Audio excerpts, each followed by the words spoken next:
guys to everyone. I'm Ada Wasn't Rock. Today it's my pleasure to have with us Nick from Elm Street. First of all, of course, how are you? I'm good. It's a nice warm night in Melbourne, Australia. It's been pretty shitty weather, so summer's coming. Pretty excited. It's the opposite. Winter is coming. Yeah. We're doing Games of Thrones almost. Yeah. That's right. Of course, Elm Street has been, you have a long career, I'd say something like that. It goes back for almost 20 years, or more than 20 years, basically. Yeah. And of course, you joined the band a little bit lately than the original formation. Before digging about as well how you joined Elm Street, I want to ask a little about you, Nick, about yourself, as background. So shortly about your musical background, how you choose to be a musician, not to waking up to your mother rooms and say, I'm gonna play. So. Well, it was a little bit like that. Originally, my plan wasn't always to be a musician. I actually wanted to be a football player, soccer player. Okay. So I was a goalkeeper. My background or my heritage is Croatian, so football is a big thing for us Croatians. But then when I got to 18, I had too many injuries early and I had to make the choice. I was always passionate about heavy metal and I'm always passionate about music. I never had the time to do it because football was always getting in the way. Then when football was out of the question, I said, to my parents, that's it. I'm going to be a musician now. I've got the time. I'm going to... How your parents reacted? Well, they thought, as long as you're not doing anything too stupid, but little did they know. I learnt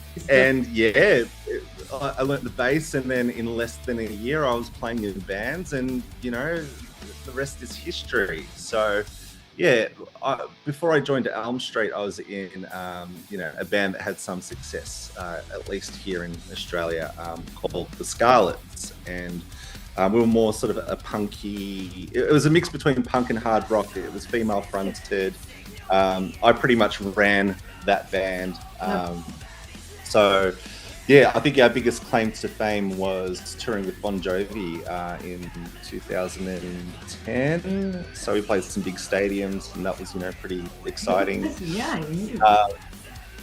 then that sort of crashed and burnt, and then I played in a few smaller bands around.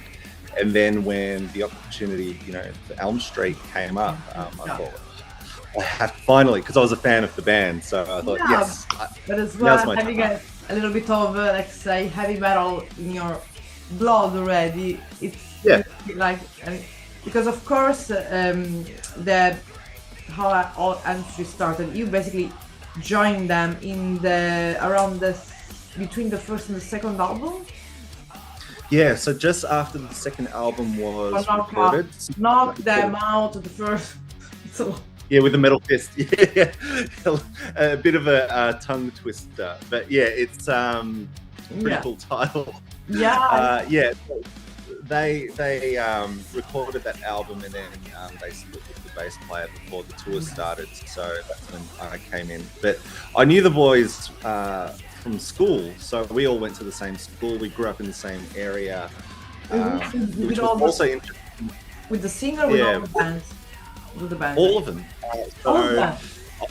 I'm a little bit older than the rest of the boys, so I was more sort of with their older brothers than with them directly. I always knew the band. At school we would talk about the band. Like kind of local to you. It's not just a European band, but as well, the being local to you, you were exactly. And it's also, it's interesting too because, especially with the Melbourne music scene, it's very much focused on Aussie rock, like Airborne, AC/DC, that sort of sound. It's true. There has been a lot of interesting music coming from Australia, which is as well thrash and as well. It was hard rock, but more experimental. As far as I saw, for example, I like Eurovision, something really different that were almost going to win. Like everyone was about the. Well, that was pretty exciting. I was watching that too. You know. Yeah, Yes, I'm come not. on. I'm not a huge fan of Eurovision, but I saw there were good bands. Like the Australian was one of the favorites, or Lord of the Lost, like the completely opposite. But yeah, I mean, like you're right. There was like all this airborne coming out. Yeah, yeah, that's true. Yeah, well, it's funny you say Eurovision because that's my secret pleasure. I love watching Say it. something about you. So how did? No, not like that. I mean, I saw it too. I was at home doing the like in live streaming, and I was like, "Who is gonna win?" I like Lorraine. I don't know her name, but I like her. But the Italian was fucking horrible. I'm sorry. Oh yeah. It's a shame because I do like Maneskin, and last year they were very good. You know, this song was really good. So I mean, we have better band, but unfortunately they are too old because they belong to to the 70 area, like prog rock. So they are older than my father, like speaking in 80 almost years. So we have good band in Italy, of course. By the last one was a little bit pop, too much pop, even more pop than Madonna and Britney Spears and Backstreet Boys all together. Yeah, right. Let's forget about it. Let's come back to your music, to Elm Street. Good stuff. Yeah. So, and basically, I mean, like I was saying, that you joined them between, let's say, in when you were playing live the second album. Yeah. So you had to learn all the previous song for the first two albums. And I mean, how was your, like, for example, the first gig with them live? Because learning all the song, like, it wasn't, I guess, like, you did it like 1 second. Well, they're very difficult songs, especially with the bass. The two bass players before me were very, very good. And especially the bass playing in the first album. Brendan, he played bass guitar like Randy Rhoads. You know, like he was like the Randy Rhoads on bass, playing a lot of solos and things like that. And that was, you know, a big learning curve because my influences are more like Geezer Butler and, you know, a bit more bluesy and a bit soulful too. So it was fun. It was a challenge, but it was fun. And then the newer material of the second album, it was a little bit more in the pocket, but still very aggressive. And, you know, it was more catered towards my style. But I approached them like, well, that's how they did it. I'm going to play these how I would play it. So, yeah, that's right. So not, you know, a photocopy or, you know, something like that. I've done some big shows before, you know, this band, but I was shitting myself. I was terrified that first gig. I'm always, you know, pretty confident, but the first show was tough, but it was fun. Was it in Australia or it was abroad? It was in Australia. It was in Brisbane, actually. Brisbane, so it was a hot gig too. It's pretty hot there always anyway. So it was good. The response was good. I was, you know, worried. What are people going to think of me as the new player? But it all went good. So I was happy. Yeah, it's almost 10 years. So. Yeah, I'm the old new guy, so. Yeah, but that's very it because of course, like you say, of course you played let's say the song already existed, but now, because after let's say the 2016, there would be like a kind of an EP release, Blood Diamond. So that one you of course recorded that EP as well. I mean, it was your first recording with them. Well, so the on the A side, that actually came from, like the song Blood Diamond came from the album Knock 'Em Out with Metal Fist. So I didn't record that, but I did record the B sides, which was a cover of It Will Rock You and Bang Your Head, Mental Health. So that was my introduction. Of course, it was like your initiation to the recording station because already you were initiated with the live shows. And I also like, since I asked you already, how was being in the first show? I was just the first day of recording ever. Yeah. Elm Street. It was easy because it was, you know, there were two covers that we did or when I first recorded. So it was quite comfortable, and they were songs that we were playing live a lot anyway. So it wasn't like fresh, unheard material. So it was comfortable, but I think, you know, looking to the album, you know, the new album, it was a completely different experience. Yeah. It was because of course, that's what we are coming to now. Because of course there have been some single here and there, but there was like, let's say, a little bit of holiday and come back this year. That I just really like something really because I want to interview Elm Street since always. I mean, since a long time.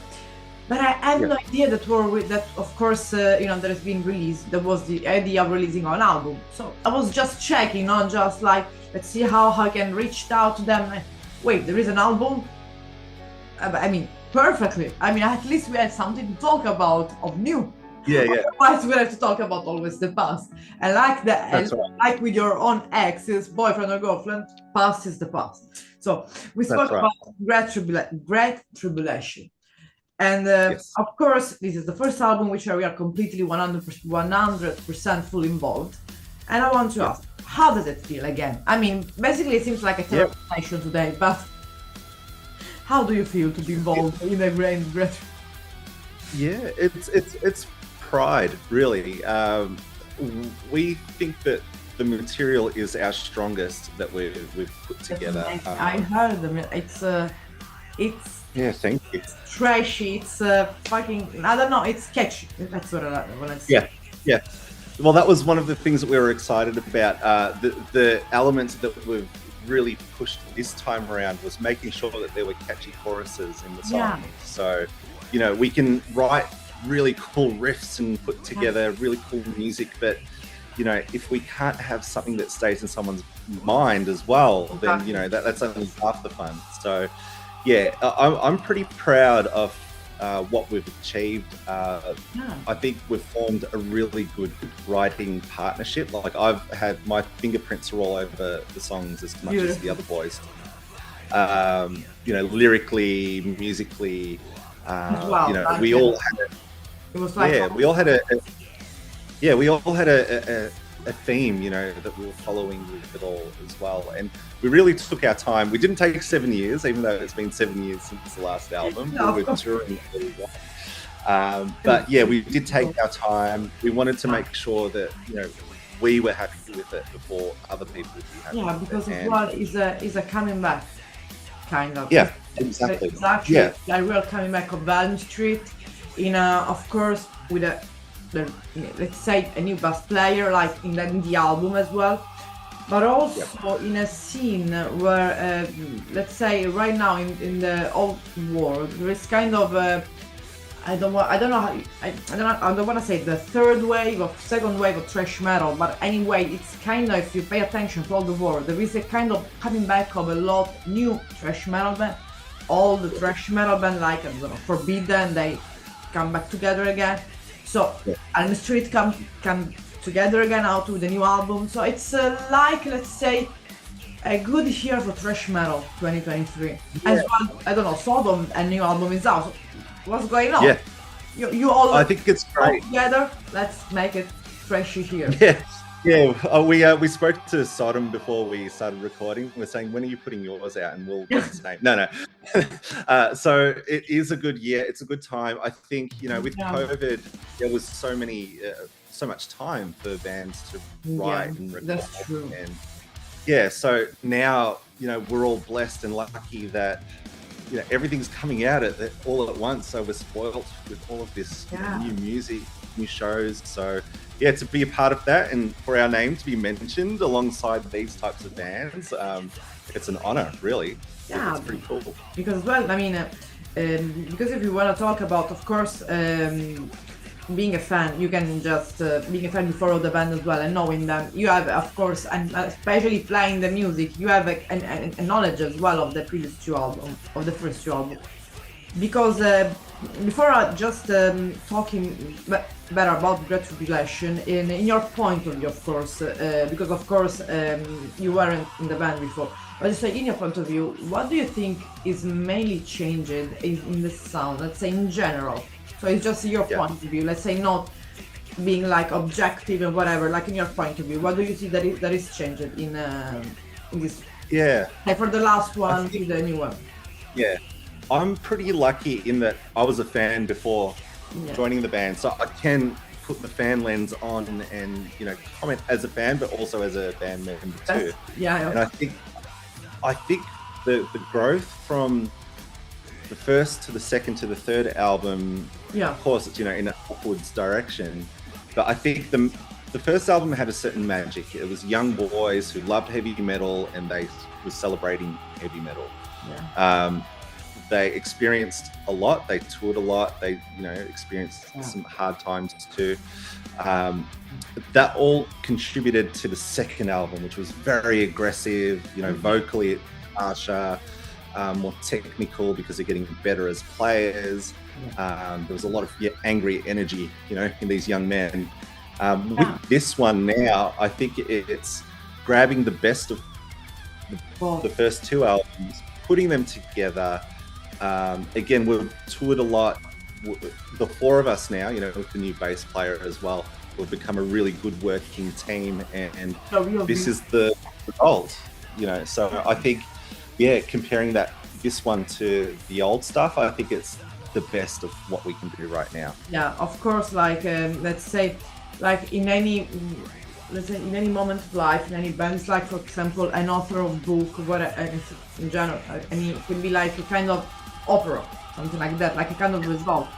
Each album, of course, it's kind of a photo. Let's say, if we want to take a photo of that moment, the particular band, of the particular moment of the band, the history. So we can say that, for example, I don't know, Great Tribulation could be a kind of a photo album that has the previous, the second, but as well as a contemporary photo. So the result of both and the growth, I guess, as well, because of course, as well, like I want to ask about that, as well about the theme and the topic and the lyric-wise. So what Great Tribulation is talking about mainly?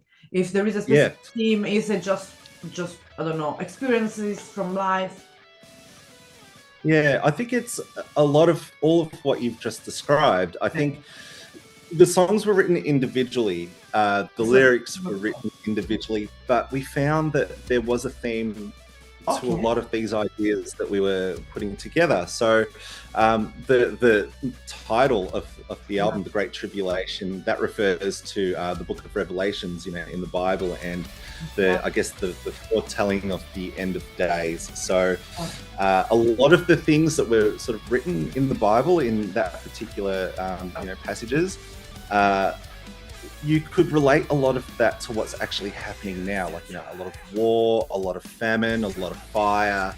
You know, we're seeing that. We were talking about that for the interview. So we thought, wow, this is real. You know, could relate this now. So I think once we had that title and that, you know, bigger picture, then everything really fell into place and became solid. So it's a very dark and not very happy sort of material. Like as well the title. I don't know, the first song in the track is like Seven Siren.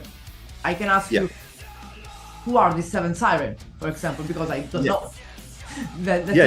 For someone that is listening to for the first time, Elm Street. Yeah, so that Seven Sirens, musically, that was a very complex piece. It's 11 minutes long. So I wrote the lyrics for this one. That was my first big challenge, you know. I'm just picked. Okay, that's you wrote the lyrics. So that I thought, you know, complicated music needs a complicated message. So it basically describes a lot of the theme of the album of the Great Tribulation, because that comes from the Book of Revelations too. And the Seven Sirens. Sorry. It's kind of an opener song, let's say, something that can. Okay. Well, that's right. It sets the theme, you know, for what follows after that. So The seven sirens specifically, that refers to the seven angels with the seven horns. So at the sounding of each horn was a new, I guess, devastating event that happens to bring the end of the world. So yeah, when we speak seven sirens call, that's like the seven horns being blown. So and as well, I mean, yeah. So basically, you wrote the lyrics. You wrote as well other lyrics in the album. Yeah, contributed a lot to it. It was collaborative for a lot of the rest of it. So, like, let's say that there is not one lyric man, let's call it. It's kind of all together. That's beautiful because usually, you know, it can be, I mean, not usually, sometimes can be just, I don't know, the singer behind all the lyrics. But here it's kind of a collaboration. So basically, it's like really like Elm Street, it's like a family now. I mean, of course, really couple together, but it's like a family. And in your opinion, there is one song in all this Great Tribulation that, apart from Seven Siren, that you really, because of course you're a bass player, being as a bass player, you enjoy to play because I don't know, have some, I don't know, pitchy riff vibe. I don't know. I'm a bass player too, so I can think about that. So, yeah. Yeah. So I think my favorite to play, that's a good one. I think Behind the Eyes of Evil is a cool one to play because there's so many different sorts of styles within that one song, and particularly there's a bit in the middle where I was trying to sort of bring like a Black Sabbath but meets Status Quo type of a feel. So, you know, that's Status Quo, that's a 70s rock and roll sort of a sound. So I thought I'll bring that flavor in as well. So that's fun. And Take the Night is also a fun one too, but it's also very hard because there's a lot of down picking and my arm cramps up when we play it live. But it's, you know, I mean, I think that the fan and the press and the people, let's say, are really having the Great Tribulation is having really like a good welcome back from Elm Street. Yeah. Because as far as I'm seeing, even people that I know and that I say, I can interview with Elm Street. Really? Can you ask them this question? And you know, just like maybe you don't think about it. How do you know them? Like me, maybe. I don't know, because they have something. They remember this song and then the other song. Okay, just let me do my question. Maybe one day I will do yours. That's right. But that's and of course you released as well video clips for Great Tribulation, and but I mean there is as well like because I looked as well to the cover art. The cover art, of course. After you told me about the main team, of course, recall that exactly like a kind of the end of the war because there is this child. It's a child between all these destroyers. There was someone that did the artwork, or so it was done by the artwork was done by a guy called Andreas Marschall. So he does the artwork for bands like Hammerfall, Creator. He's done a few recent album covers, In Flames, I think Blind Guardian as well. So he has done artwork for some really cool album covers for bands that we really like. And we told him the idea of what we were thinking of, you know, the image that we wanted to put as, you know, representing the album. And, you know, everything that we described, he made it, you know, exact, but better. Yeah, he suggested the little army tank, that toy that the child's holding behind his back. He said, you know, that will add an extra bit of a layer to it all. So we thought, that's great. That's a good idea. So, you know, seeing that, but makes a lot. Yeah, absolutely. So it's great. You know, it captures, you know, the devastation of war, but you know, the innocence of life. So I think it's a really perfect. Because as well with all the devastation going on in that scene, let's say, let's picture like that. There is a kid holding something that reminds him of the good moment, or something as well, like a kind of could be a safety net, you know, something like that. Yeah, that's right. You know, and the beautiful thing about it is people can find their own meaning in it, and that's what we want with the artwork, but also with the songs in the album too. So yeah, that's something as well that goes that as well is like, I think for a lot of songs out there, we can give our own interpretation, but as well it's important that we listen the interpretation and the meaning behind the music from musicians that made it. As well, it gives you like a kind of as well a second even interpretation, different. Yeah, important. And I enjoy hearing what people think the songs mean, because it might not have been what we were thinking, but it might be even better. So I think that's pretty cool too. Even some inspiration for the fourth album. And that's right. I just want to ask about that. About do you are planning some touring in this? No, 2023/2024 for graduation, let's say, releasing party, let's say like that, releasing tour, something like that. An album tour, yes, definitely. So if the last album is anything of a guide, we will expect to do a lot of shows, looking forward. And already in Australia alone, we have a lot of shows coming up. So in Australia, you have kind of a tour already booked. You have two. Yeah. And more dates are being worked on too. But for Europe, we want to get there as soon as we can. And it looks like, I don't want to reveal anything specific. No, don't worry, because we have to update. It's okay. But we will. We will come back for sure. So when maybe some festival, the chance maybe, because the festival is the cooler in Europe. Not the best, but we have so many festivals at least I don't know where to go first. But for thrash metal, I mean for thrash metal as well. And just really quickly, in your opinion, the thrash metal that take more inspiration from Elm Street is more like the Bay Area thrash area or the Theotonical that thrash? Well, to be honest, it's we wouldn't call ourselves a thrash band because if we do, then we're stuck. Yeah. So we sort of think more just heavy metal in general. But thrash is definitely a flavor that we really do embrace too. Like I'm wearing my Metallica shirt right now. But I would say it's a good mix between Bay Area and I would say German as well. There was a strong and still is a strong, healthy scene there. So there's a lot of inspiration. And well, the Australian scene too. Even before. So it's important. You're an important band in Australia. You arrived here in Europe since 2011. So even before.